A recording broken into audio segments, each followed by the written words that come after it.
नमस्कार मित्रांनो. मी आहे डॉक्टर अशोक राणा आणि हे आहे मराठी दर्शन.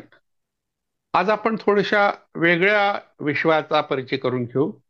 अर्थात ते खूप काही वेगळं नाही, कारण बऱ्याच ठिकाणी अशा प्रकारचे उपक्रम राबवले जातात आणि माणुसकीचा जो परिचय दिला जातो, तशी मंडळी गेल्या शतकामध्ये मोठ्या प्रमाणात होऊन गेली. पण आजही अशी काही माणसं आहेत जी तरुण आहेत. उमेदीच्या काळात त्यांनी माणुसकीचा परिचय जगाला करून दिला आणि रस्त्यावरची मुलं, डोंगराची मुलं, ज्यांचं शिक्षण थांबलेलं आहे, तोडणाऱ्या मजुरांची मुलं, ज्यांचं शिक्षण शक्य नाही, कारण सतत त्यांना या गावातून त्या गावात जावं लागतं. तर अशा मुलांसाठी शिक्षणाची व्यवस्था आणि विशेषतः एक स्वप्न त्यांनी नवीन भारत घडवण्याचं स्वप्न पाहिलेलं आहे. अशा या व्यक्तीचं नाव आहे शरद झरे. आणि मी लातूरला व्याख्यानाला गेलो असताना डॉक्टर गोमारे आयुर्वेदाचे डॉक्टर आहेत, पंचकर्मा वगैरे उपक्रम करतात. पण शाहू जयंतीच्या आयोजनामध्ये त्यांचा मोठा सहभाग होता आणि माझ्या भाषणानंतर त्यांनी मला विनंती केली की एक गृहस्थ आहे शरद झरे नावाचे, आणि त्यांनी एक चांगला उपक्रम लातूर शहराला लागूनच केलेला आहे. तर भेट द्याल का? तर मला आनंद झाला की अशा तऱ्हेचं एक विधायक कार्य कोणी करते आणि याही वयात याही काळात करते आहे. ते आपण पाहिलं पाहिजे. आणि सहज मला वाटलं अनाथालयासारखं काहीतरी असेल, आपण पाहू आणि 5-10 मिनिटात अर्ध्या तासात निघून जाऊ. पण त्यांचे जे उपक्रम पाहिले ते पाहून मला इतका आनंद झाला की जवळपास 4 ते 5 तास मी त्या परिसरात होतो. तिथे एक बदामे नावाचे शेतकरी आहेत, जमीनदार, आणि त्यांना 10 ते 11 वर्षाच्या लीजवर 1.5 एकर जमीन दिलेली आहे. त्या जमिनीत त्यांनी अनाथ मुलांसाठी, जे निराश्रित आहे, निराधार आहे, अशा मुलांसाठी एक असं आश्रयस्थान निर्माण केलं. ते नुसतं आश्रयस्थान नाही, प्रेरणास्थान सुद्धा आहे. महात्मा गांधींच्या विचारांनी भारावलेले शरद झरे तरुण आहेत. यापूर्वी आपण बाबा आमटे, शिवाजीराव पटवर्धन अनेक नावं ऐकली असतील. बऱ्याच ठिकाणी आपापल्या परीने लोक अशा तऱ्हेने निराश्रित लोकांना आधार देण्यासाठी काही उपक्रम करतात आणि या उपक्रमातून त्यांची उपजीविका चालवण्याकरता, म्हणजे कुणालाही मोठ्या देणग्या न मागता आपण त्या मुलांच्याच सहकार्याने की त्यांच्याच कृतीतून काही कलाकृती निर्माण केल्या, जीवनावश्यक वस्तू निर्माण केल्या, की शेतीसाठी खत निर्माण केलं. तर त्यातून त्यांचा जो काही चरितार्थ तो चालू शकतो आणि मुलं आपापल्या शाळेत जाऊन शिकू शकतात. अर्थात या ठिकाणी शाळा नाही आहे, त्यांच्या शाळा वेगवेगळ्या ठिकाणी आहेत, कारण वेगळ्या वयोगटाची ही मुलं आहेत, वेगवेगळ्या गावातून आली आहेत आणि वेगवेगळ्या जाती समूहातून आहे. म्हणजे भेद संपवणारा, धर्मभेद संपवणारा असा हे उपक्रम आहे आणि त्यांची प्रेरणा ही महात्मा गांधी आहेत. तर असा एक उपक्रम पाहून मला खूप आनंद झाला, म्हणून त्याचा परिचय या ठिकाणी मी थोडक्यात करून देतो. मी जेव्हा त्या ठिकाणी गेलो तेव्हा मुलं शाळेत नुकतीच आली होती आणि त्यांनी त्या शाळेतून आलेल्या मुलांसाठी वेगळा युनिफॉर्म, म्हणजे त्या संस्थेचं नाव आहे माणूस प्रतिष्ठान. आणि या माणूस प्रतिष्ठानच्या वतीने माझं घर परिवार असा एक उपक्रम राबवला जातो. तर ज्यामध्ये नुसतं मुलंच नाही, एखादी महिला असेल किंवा एखादा पुरुष असेल ज्याला घरातून हाकलून दिलेलं आहे किंवा घर त्यांनी सोडलेलं आहे, काही आर्थिक अडचणीत कुणी आलं असेल, काही मानसिक तापातून आलं असेल, कुटुंबातून तुटलेली, अशा काही व्यक्ती सुद्धा त्या ठिकाणी आश्रयाला आल्या आहेत. पण हे आश्रयस्थान निवड लहान मुलांचं नाही, मुलामुलींचंच नाही, तर मोठ्यांचं सुद्धा आहे. आणि त्या सर्वांनीच त्याच्या उभारणीत मोठा सहभाग नोंदवलाय. या परिसरात साधारणतः 11-12 एकरमध्ये त्यांनी मुलांच्या आणि तेथील राहणाऱ्या लोकांच्या मदतीने झाडं लावली आहेत. त्यामुळे तो परिसर अतिशय हरित झालेला आहे. नुसता हरित नाही, नुसता हिरवागार नाही, तर त्यामुळे मोठ्या प्रमाणात प्राणवायूची निर्मिती झाली आहे. म्हणून त्यांनी एक ऑक्सिजन पार्क सुद्धा त्या ठिकाणी तयार केला. आणि गांडूळ खत तयार करणे किंवा शेण, गाई तिथे मोठ्या प्रमाणात आहे, म्हशी आहेत, तर या गाईच्या शेणापासून त्यांनी काही मूर्ती बनवल्या आहेत. अगदी म्हणजे शिवाजी महाराजांची मूर्ती मी तिथे पाहिली, जी वॉलपीस म्हणून तुम्हाला भिंतीवर टांगता येईल. अशा प्रकारच्या अनेक मूर्ती आहेत. आकाश कंदील ते लोक तयार करतात. दिवाळीच्या काळात मोठ्या प्रमाणात त्याची मागणी असते आणि लातूरकरांनी त्यांना या उपक्रमात खूप सहकार्य केलेलं आहे. दिवे लावण्याकरता लोकांना जे दिवे पाहिजे असतात दिवाळीत, ते सुद्धा त्यांनी शेणाचे केले आहेत. कारण आपण जे खापराचे दिवे वापरतो ते काही जमिनीत विरघळत नाही, कारण खापराचे दिवे किंवा खापराच्या कोणत्याही वस्तू ज्या भाजलेल्या मातीच्या असतात, तर त्याला मृदभांड वगैरे आर्किओलॉजीच्या भाषेत म्हणतात, ती हजारो वर्ष टिकतात. त्याचं विघटन होत नाही, त्यामुळे जमिनीचा कस सुद्धा त्यातून जाऊ शकतो. तर यांनी शेणाचे दिवे बनवले आहेत, म्हणजे जमिनीचा कस जाऊ नये. म्हणजे पर्यावरण पूरक अशा अनेक गोष्टी या ठिकाणी मला पाहायला मिळाल्या. सोबतच मुलांना वाचनाची आवड निर्माण करावी म्हणून त्यांनी एक पानाचं पुस्तक, म्हणजे एखाद्या पुस्तकातून एखादा लेख घ्यायचा 2 पानाचा, 2 पेजेसचा, आणि त्याला लॅमिनेशन करून त्यांनी मुलांना वाचायला दिलं आणि त्याला पुस्तक म्हटलं त्यांनी, 1 पानाचं पुस्तक. तर अशा प्रकारची पुस्तकं मुलांना दिली की ते मुलांना एक आनंद होतो, आपण पुस्तक वाचलं. मग ती मुलं वाचतात ती पुस्तक, त्यात चित्र वगैरे असतात, अर्थात ते बालवाङ्मयच आहे, आणि त्यातून काही संदेश दिला जातो. मुलांसाठी एक नवा विचार असतो आणि त्यांच्या जडणघडणीला पूरक असा तो विचार असतो. तर ते पुस्तक मुलं वाचतात आणि वाचल्याबरोबर मग तिथे जे शिक्षिका आहेत त्यांच्या पत्नी त्याला आणून देतात की बाई, हे पुस्तक मी वाचलं. म्हणजे 2 पानाचं पुस्तक ही संकल्पनाच नवीन आहे. म्हणजे एकच लेख आहे तो, पण त्यांनी त्याला लॅमिनेशन केल्यामुळे पुस्तकाचं रूप दिलं. आणि मुलांना वाटतं आपण एक पुस्तक वाचलं, मग दुसरं मागतात, तिसरं मागतात. एकीकडे वाचन संस्कृतीचा ऱ्हास होत असताना मोबाईलच्या युगामध्ये पुस्तकाकडे कोणी वळत नाही, अशी एक तक्रार आपली आहे. पण आपण तक्रार करून थांबतो, पण त्यासाठी पर्याय काही शोधत नाही. शरद झरे आणि त्यांच्या पत्नी या दोघांनी मिळून हा एक पर्याय शोधला. दोघेही उच्च शिक्षित आहेत, शिक्षण त्यांनी घेतलेलं आहे. स्वतः शरद झरे हे मास कम्युनिकेशन, म्हणजे आपण ज्याला प्रसार माध्यमाचं शिक्षण म्हणू, हे घेतलं आणि त्यांचं सिलेक्शन हे IBN लोकमत या एका वाहिनीसाठी झालं होतं. निखिल वागडेंनी त्यांचं कौतुक केलं होतं.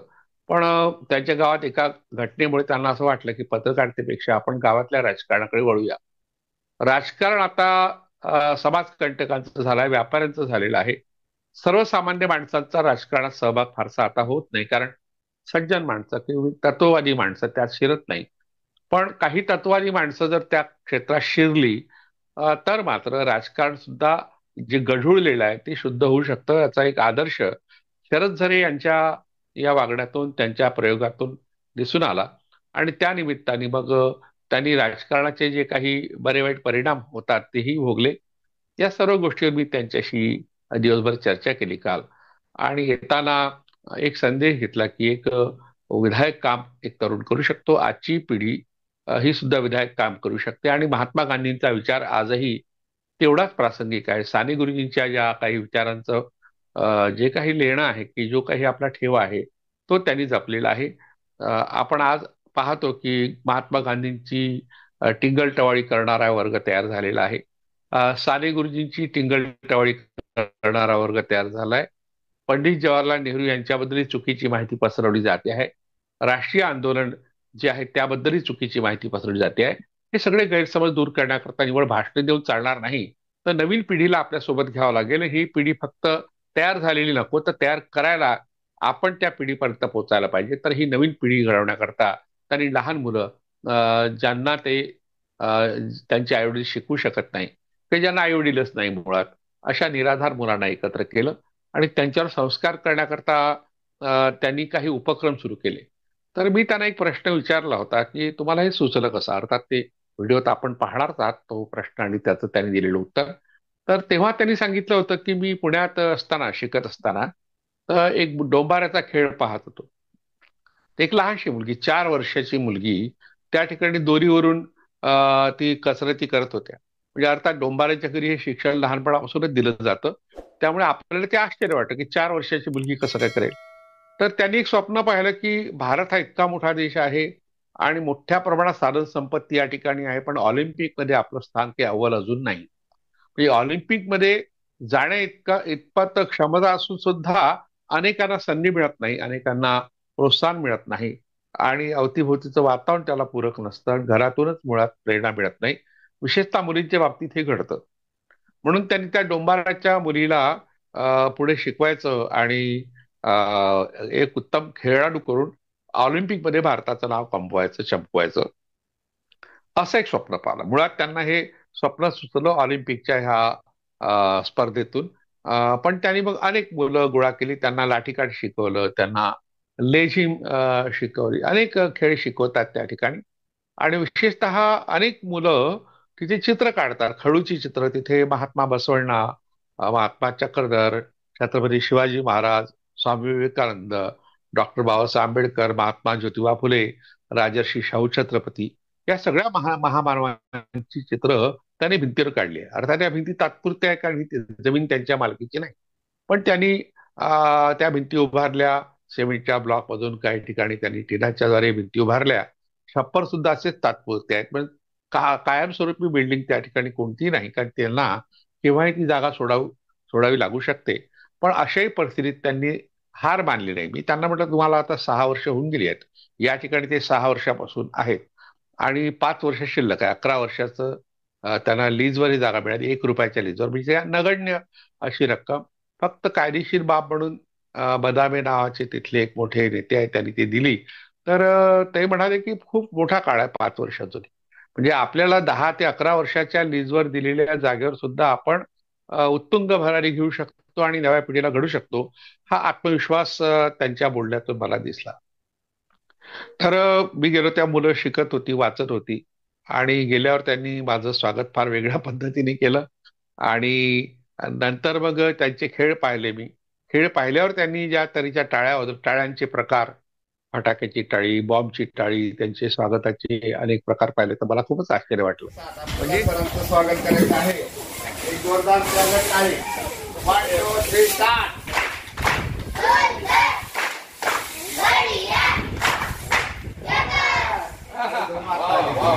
फटाका वाजून टाकायचे का? चलो, एक जोरदार फटाका टाळी. 1 2 3 स्टार्ट.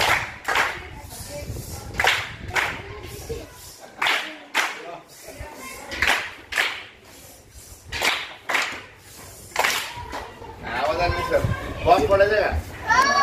बॉम्ब टाळी. 1 2 3 स्टार्ट.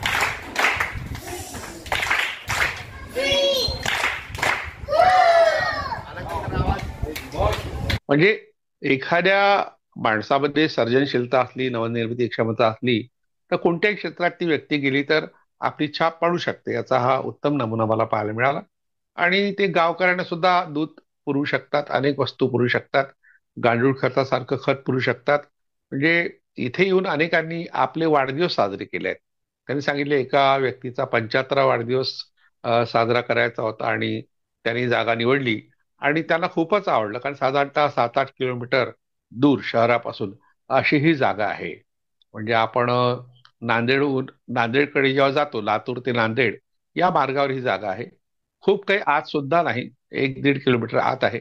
पण ते दूरच दिसते, आणि तिथे अवतीभोवती काही मालाचे गोडाऊन सुद्धा आहेत. आता शेतकऱ्यांनी तिथे आपल्या मालासाठी अशा तऱ्हेच्या काही इमारती उभा केल्या आहेत. पण यांना मात्र निसर्गरम्य असा परिसर लाभला, आणि त्यांनी त्यात भर टाकली आहे. तर हे सगळं मी दिवसभर पाहत असताना मला एकदम शिवाजीराव पटवर्धन, अमरावतीला फार मोठं व्यक्तिमत्व होतं. स्वातंत्र्य चळवळीत त्यांनी सहभाग घेतला होता, आणि स्वातंत्र्य प्राप्तीनंतर मग जो प्रश्न आपल्यापुढे उभा होता, त्यातला एक होता महारोग्यांचा प्रश्न. महात्मा गांधी हे जेव्हा सेवाग्राम आश्रमात आले, तेव्हा त्यांच्याकडे परचुरे शास्त्री म्हणून एक गृहस्थ, विद्वान गृहस्थ आले होते. आणि त्यांना आपल्या विद्वत्तेचा अहंकार होता. स्वाभाविक आहे की विद्वानाला तो असतोच. पण त्यांना महारोग जडल्यामुळे घरातून त्यांना बाहेर निघावं लागलं.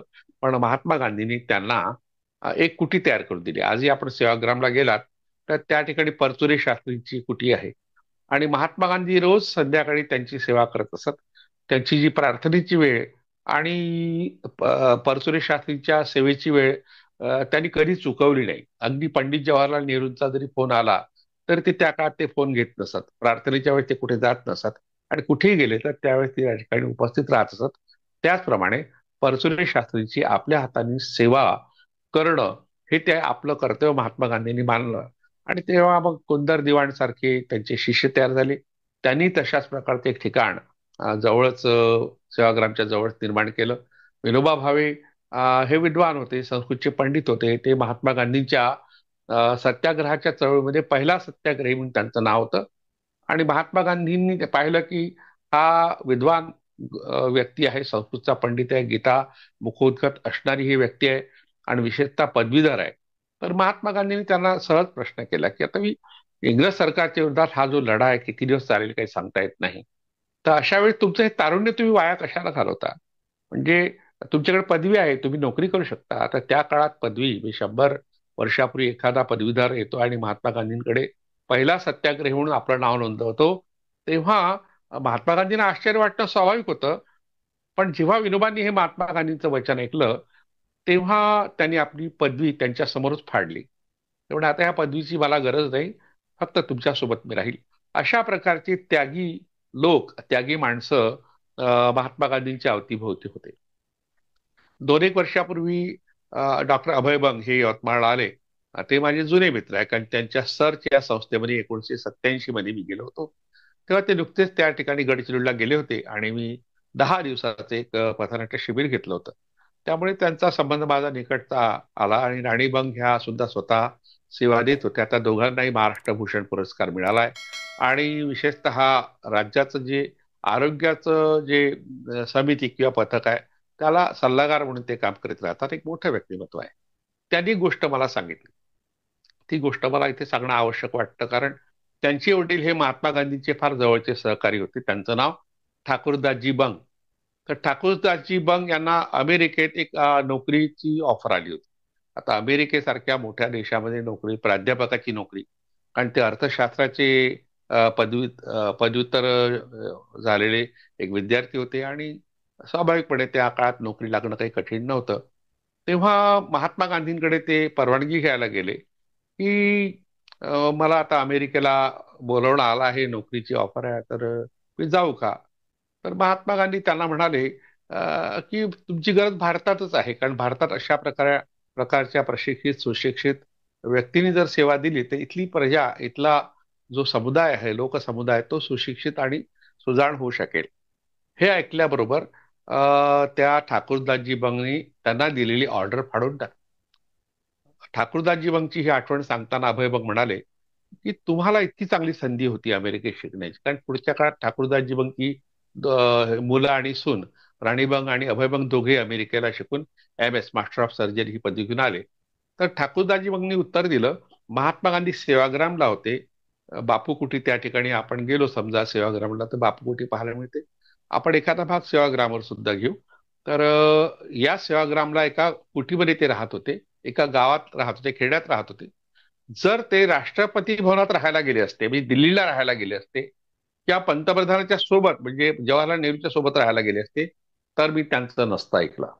म्हणजे ज्या माणसाला सर्व काही सुखसोयी होत्या, सर्व प्रकारच्या संधी होत्या, राष्ट्रपिता म्हणून त्यांना आपण ओळखतो, या माणसाने सर्व सुखाचा परित्याग करून वर्धा वर्धा या शहरापासून साधारणतः 10-15 किलोमीटरच्या अंतरावर असलेल्या किंवा 7-8 किलोमीटरच्या अंतरावर असलेल्या शेगाव नावाच्या गावात, आता त्याला सेवाग्राम आपण म्हणतो, आता ते आंतरराष्ट्रीय स्थान झालंय, प्रेरणास्थान, आणि त्याचं फार चांगलं जतन आपल्या सरकारने केलेलं आहे.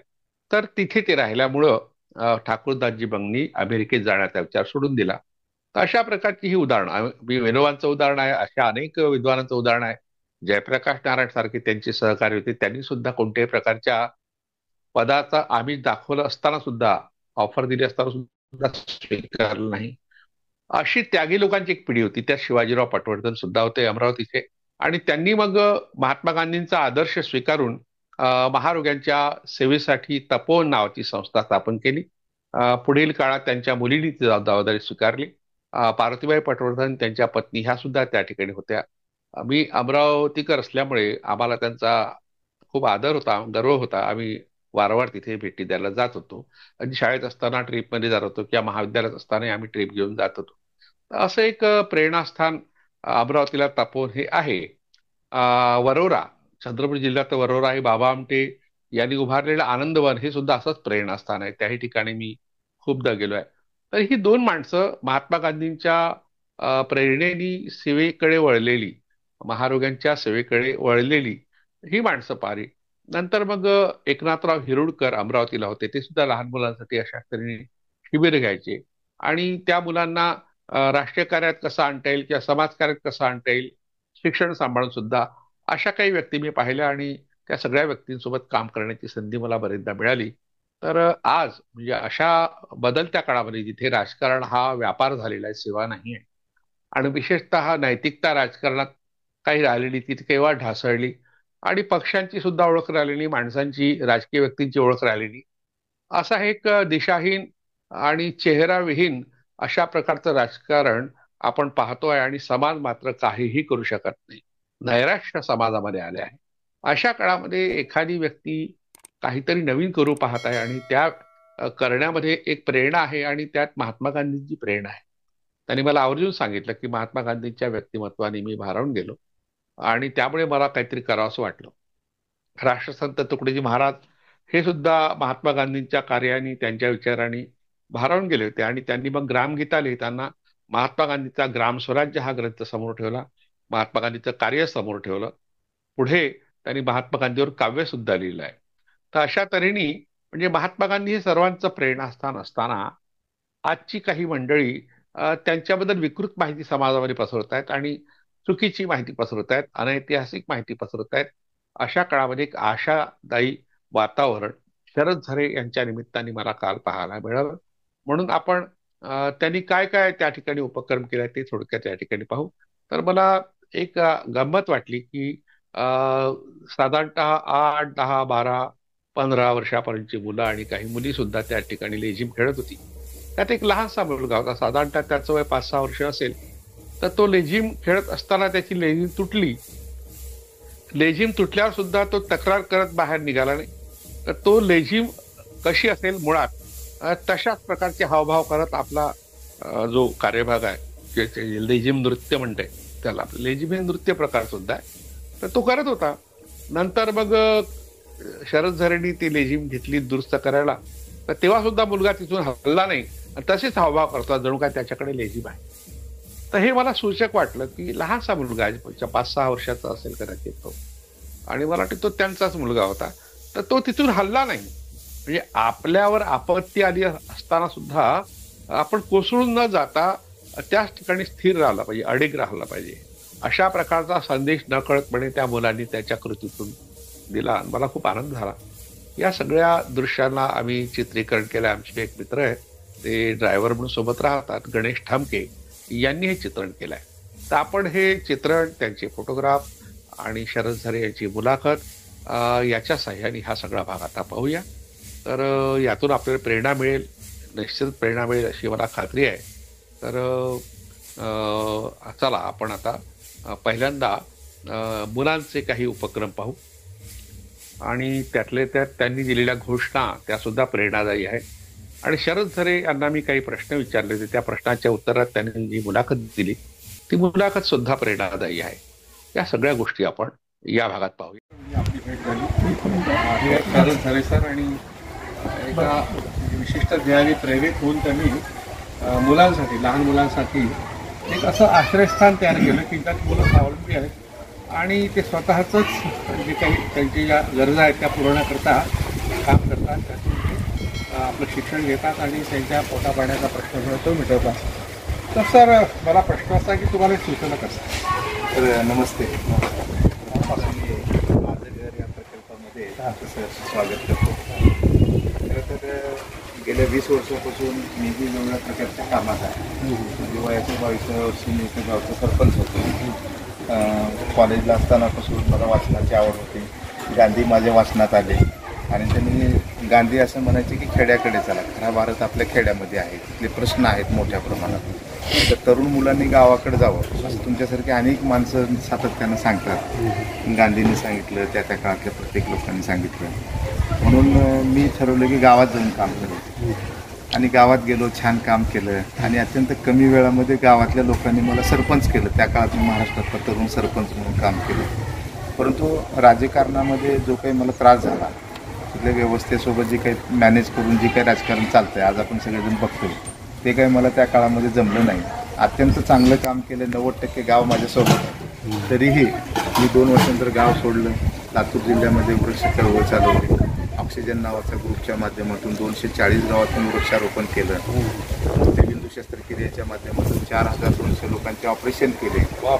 त्याच्यानंतर रक्तदान शिबिराच्या माध्यमातून मी बरेचसे शिबिरं त्या काळात घेतले आणि हे सगळं काम करत असताना काही काळ मग माझं लग्न झालं. नंतर सत्यशोधक पद्धतीने मी लग्न केलं आणि माझ्या मिसेसला शिकवायचं म्हणून मी पुण्यात गेलो. 4 वर्षे माझा छान तिथं व्यवसाय होता आणि त्याच काळामध्ये मला एक दोरीवर चालणारी डोंबारी समाजाची मुलगी दिसली आणि तिथून हा माझा मुलांचा प्रकल्प चालू. आपल्या इकडं ऑलिम्पिकमध्ये 74व्या क्रमांकाला भारत आहे, म्हणजे 140 कोटीचा देश आणि सुवर्णपदक एक सुद्धा मिळू शकत नाही. त्याच्याबद्दलचा मी काही अभ्यास केला आणि महाराष्ट्रामध्ये 5000 किलोमीटर मी सायकलिंग केली. शिवराय ते धिमराय असा मला तो सगळा प्रवास राहिला आणि त्या काळात मी प्रचंड मुलांचा अभ्यास केला. मग मला डोंबारी, गिसडी, मसंजोगी, पारधी हे भटक्या विमुक्तातल्या लोकांचं जीवन मी अत्यंत जवळून त्यांचं अनुभवलं, त्यांच्यासोबत राहिलो, त्यांच्या पालावर मुक्काम केला, उसाच्या 65 मुलांना भेटलो आणि एका बाजूला शासन नावाची यंत्रणा करोडो रुपये खर्च करते, परंतु ह्या मुलांना अजूनही शाळेत घेऊन आपण जाऊ शकलो नाही. सर्व शिक्षा अभियानाच्या माध्यमातून जागतिक वर्ल्ड बँकेकडून प्रचंड पैसे आपण आणले, मोठमोठ्या शाळा उभा केल्या, परंतु आजही डोंबारी, गिसडी, मसंजोगी, पाशे, पारधी, इल्ल अशा लोकांच्या मुलांना शाळेपर्यंत घेऊन जाऊ शकलेलं नाही. ते विदारक वास्तव सत्य आहे 78 वर्षाच्या नंतर सुद्धा. मला प्रश्न पडला की ह्या मुलांना आपण शाळेत घेऊन जाऊ. ऑलिम्पिकच्या मैदानात घेऊन जाणं हे माझं स्वप्न होतं, परंतु ह्या मुलीला शाळेत घेऊन जाणं तेच मला माझं चॅलेंजिंग ठरलं आणि तिथून हा प्रवास झाला. सुरुवातीला परळी तालुक्यातल्या वांटाकळी कांड्यात मला एका माणसाने 2 एकर जमीन दिली. तिथं मी असंच डेव्हलप केलं होतं, हे घर माझं घर केलं. तर त्या ठिकाणी एका 2 एकर जमीन दिली, परंतु त्या माणसाने 2 वर्षानंतर मला तिथं हुसकावून लावलं. मग ह्या सगळा पसारा घेऊन मी काही काळ आंबेजोगाईत राहिलो. लातूर तालुक्यातल्या काटगाव म्हणून ते शेषराव चव्हाण साहेब आहेत, राष्ट्रसेवा दलाचे ते जुने कार्यकर्ते आहेत. त्यांनी मला काही काळ थांबण्यासाठी काही रूमा दिल्या, त्यांनी मला सहकार्य केलं. त्याच्यानंतर त्या जागेचे मालक मनोहरराव बदामे यांनी मला 1 रुपयाच्या भाडेतत्वावर तिथली 1.25 एकर जमीन दिली. त्याच्यानंतर त्यांची 12 एकर जमीन मी वापरात आणली. म्हणजे गूळ, आता माझ्याकडे 10 मुलं गूळ तयार करायला शिकलेली आहे. तर तुम्ही जे पाहताय माझं घर किंवा ही कलर जे आम्ही लावलेला आहे किंवा हे तुम्ही सगळं पाहताय तर कुठल्याही देणगीतून केलेलं नाही आहे. आकाशकंदील, पंत्या आणि उठणे हे बनवलं आहे आणि त्या विक्रीतून आम्हाला 2 लाख मिळाले. त्या मागची दिवाळी आम्ही स्वावलंबी दिवाळी केली. 22 प्रकार केले मुलांना खाण्यासाठी. 50,000 रुपये आम्ही खर्च केला आणि 3 लाख रुपयेमध्ये आता आम्ही त्याला कलर दिलेला आहे. तर लवकर त्याच्या बोलक्या भिंती होतील, कारण माझ्याकडे सगळे शिक्षणापासून वंचित, शाळाबाह्य सगळी मुलं आहेत. तर त्याला ह्या भिंतीच्या माध्यमातून सहज आम्हाला शिकवता आलं पाहिजे, ही त्याच्या पाठीमागची भूमिका आहे. तर ह्या कला केंद्रावरची मुलं आहेत, माझ्याकडे रेड लाईट एरियातली मुलं आहेत, सुसाईड फार्मरची मुलं आहेत. वडील प्रचंड व्यसन करतात, आई काहीतरी मोलमजुरी करते, मुलं शाळेत जात नाहीत. तर अशा सगळ्या प्रकारच्या मुलांना आम्ही सामावून घेतो. आणि माझं घरचं अजून एक वैशिष्ट्य आहे, तर हा वंचिताचा आणि गरजवंतांचा प्रकल्प आहे. इथं माझ्याकडं विधवा घटस्फोटित महिला राहू शकतात, इथं वृद्ध माणसं राहू शकतात. महाराष्ट्रामध्ये आता वृद्धाश्रमाचं पेव फुटलेलं आहे, परंतु तिथं हजारो रुपये तिथे फीस घेतली जाते. व्यवसाय हां, अनेक लोक असे आहेत आपल्या इकडं की सर ते 500 रुपये सुद्धा देऊ शकत नाहीत. तर त्या लोकांनी नेमकं जायचं कुठं? तर आता आमच्याकडे 4 वृद्ध आहेत, माझ्याकडे 6 वेगवेगळ्या अडचणीतल्या महिला आहेत. तर त्या छानपैकी आमच्या घराला रूप येतं आहे. नुसते मुलं नाही तर घर म्हणजे घराला घर पण आलं पाहिजे. तर इथं आजी आजोबा पाहिजे, इथं ताई पाहिजे, मामा पाहिजे, म्हणून सगळ्या लोकांना आम्ही इथं सहभागी करून घेतो.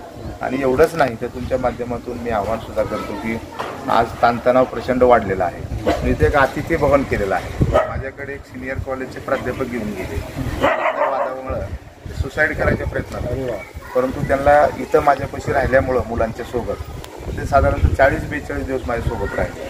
आणि ते म्हणले की आमचे प्रश्न अत्यंत छोटे आहेत, म्हणजे आमचं जे भांडण आहे त्याला बोट नाही आणि शेंडा नाही. तर त्यांनी इथं राहिले. तर माझं म्हणणं आहे की कुठल्याही प्रकारचा माणूस माझं घरमध्ये येऊ शकतो. 8 एकच आहे की ह्या संस्थेचं नाव माणूस आहे. माणूस म्हणून आम्ही सगळ्यांचं स्वागत करतो. जात धर्म पंथाचे जोडे तुम्हाला बाहेर काढावे लागतील, इतकी मात्र की 8 आहे आमची निश्चितपणाने. आमच्याकडे कुणीही येऊ शकतो, कुठल्याही जातीचा, धर्माचा, पंथाचा माणूस येऊ शकतो. परंतु ह्या मुलांकडं एक माणूस म्हणून जर त्यांची बघण्याची तयारी असेल तर मदतसुद्धा आम्ही अशाच लोकांची घेतो, ज्यांना मानवतावादी दृष्टिकोनातून मदत करायची आहे. त्यांनी मदत करावी. विवेक, विज्ञान आणि संविधान हे ब्रीद आहे आमच्या ह्या माणूस प्रतिष्ठानचं आणि माझं घरचं. तर त्या दृष्टिकोनातून लोकांनी बघावं आणि माणसासारखं बघावं, माणूस म्हणून त्याला एक वागणूक द्यावी, एवढी मात्र निश्चितपणाने अपेक्षा आहे. मराठी